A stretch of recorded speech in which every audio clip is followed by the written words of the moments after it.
नमस्कार दोस्तों, स्वागत है आपका प्रयागराज टेन चैनल पर। 90 शब्द प्रति मिनट की गति से बोला जाएगा। डिक्टेशन शुरू होगी 5 सेकंड में। चैनल पर नए हैं तो चैनल को जरूर सब्सक्राइब कर लें ताकि कोई भी नई वीडियो आए तो अब तक उसको नोटिफिकेशन पहुंच जाए। डिक्टेशन शुरू होगी 5 सेकंड में। Ready, start. भारत के आर्थिक विकास ने वैश्विक ध्यान आकर्षित किया है क्योंकि प्रसिद्ध रेटिंग एजेंसियों ने देश के लिए अपने अनुमान को स्थिर से संशोधित कर सकारात्मक कर दिया है। इनके आकलन में यह सुधार परिलक्षित करता है कि भारत की नीति स्थिरता, गहन आर्थिक सुधार और सुदृढ़ अवसंरचना निवेश देश की दीर्घकालिक विकास संभावनाओं को जारी बनाए रखेंगे। निकट भविष्य के विकास में सार्वजनिक निवेश के प्रमुख पहलू होने के साथ वर्ष 2027 तक विश्व की तीसरी सबसे बड़ी अर्थव्यवस्था बनने की महत्वाकांक्षा की पूर्ति के लिए और सतत आर्थिक विकास की प्राप्ति के लिए भारत के रोड मैप को आकार देने के लिए लक्षित आर्थिक नीतियों की आवश्यकता है। अंतर्राष्ट्रीय मुद्रा कोष का सुझाव है कि विदेशी निवेश को उदार बनाने तथा निर्यात को बढ़ावा देने के लिए किए गए सुधारों से विकास को और अधिक बढ़ावा मिल सकता है। वर्तमान समय में मुद्रास्फीति घट रही है। इससे व्यवसायों और उपभोक्ताओं के लिए एक स्थिर वातावरण उपलब्ध हो रहा है तथा व्यय एवं निवेश को प्रोत्साहन मिल रहा है।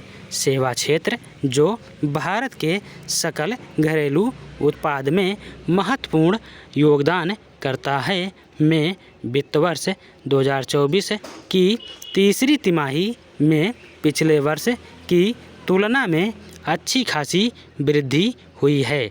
डिजिटल समाधानों की बढ़ती वैश्विक मांग से प्रेरित सेवा क्षेत्र में वृद्धि जारी है।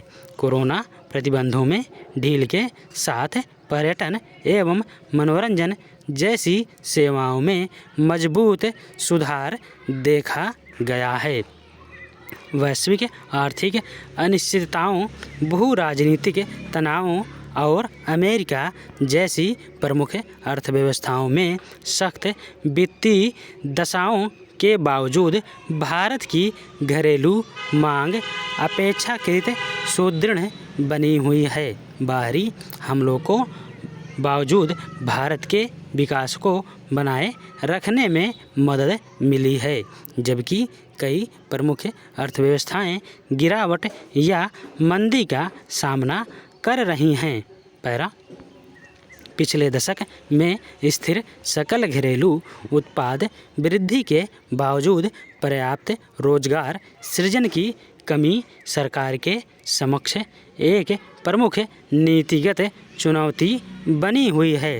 भारत को उपलब्ध कार्यबल और उद्योग की आवश्यकताओं के बीच कौशल असंगति का सामना करना पड़ रहा है, जिससे उत्पादकता और रोजगार सृजन में बाधा आ रही है।